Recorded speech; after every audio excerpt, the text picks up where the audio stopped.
Hello friends, welcome to Aster recipes. இன்றைக்கி நம்ம சேனலில் நல்ல டேஸ்டியாக உடச்சி விட்ட முட்டை குழம்பு ரெசிபி தான் பார்க்க போகிறோம்.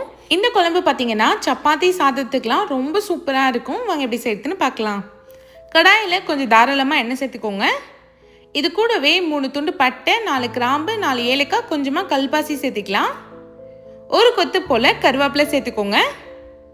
நல்ல பெரிய சைஸ் வெங்காயமாக ஒரு வெங்காயத்தை பொடியாக கட் பண்ணி வச்சுருக்கேன், அதையும் இதோடு சேர்த்துக்கலாம். இப்போ வெங்காயத்தை நல்லா வதக்கி எடுத்துக்கோங்க. வெங்காயம் ரொம்ப கலர் மாறணும்னு அவசியம் இல்லை, கண்ணாடி பதம் வந்துச்சுனாலே போதும்.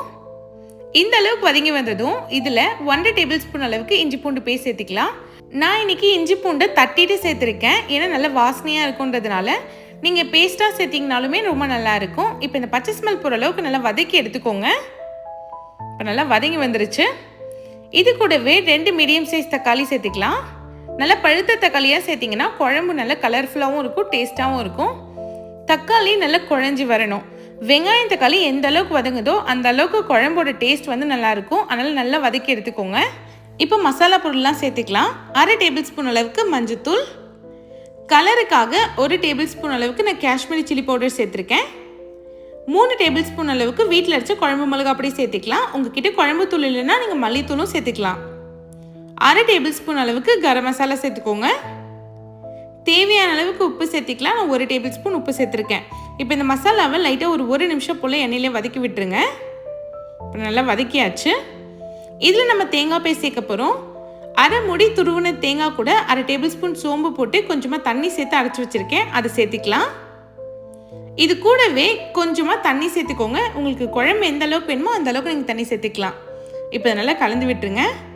அந்த காஷ்மீரி சில்லி பவுடர் சேர்த்ததுனால குழம்போட கலர் பாருங்கள் எவ்வளோ சூப்பராக வந்திருக்குன்னு. இப்போ நல்லா மிக்ஸ் பண்ணி விட்டுடலாம். கேஸ் மீடியம் ஃப்ளேமில் வச்சு 15 நிமிஷம் குழம்பு நல்லா கொதிக்க வச்சு எடுத்துக்கோங்க.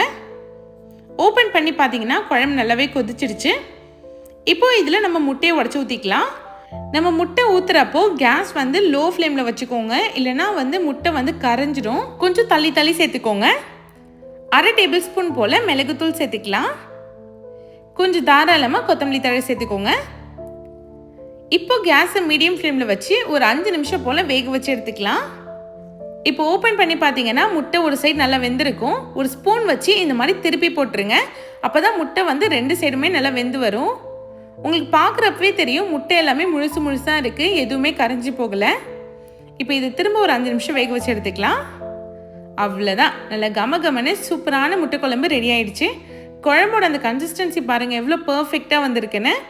நம்ம சேர்த்த முட்டையும் நல்லா முழுசாக சூப்பராக ரெடி ஆகிடுச்சு. இந்த குழம்பை நீங்கள் சப்பாத்தியோடு வச்சு சாப்பிட்டிங்கனாலும் நல்லாயிருக்கும், இல்லை பரோட்டா சாதம்னு எது கூட வச்சிங்கனாலும் நல்லாயிருக்கும். நான் இன்றைக்கி சாதத்தோடு தான் வச்சு சர்வ் பண்ணேன், ரொம்ப நல்லா இருந்துச்சு. கண்டிப்பாக இந்த ரெசிபியை நீங்களும் ட்ரை பண்ணி பாருங்கள். வீடியோ பிடிச்சிருந்தா யாஸ் ரெசிபி சேனலை சப்ஸ்கிரைப் பண்ணிடுங்க. தேங்க்ஸ் ஃபார் வாட்சிங்.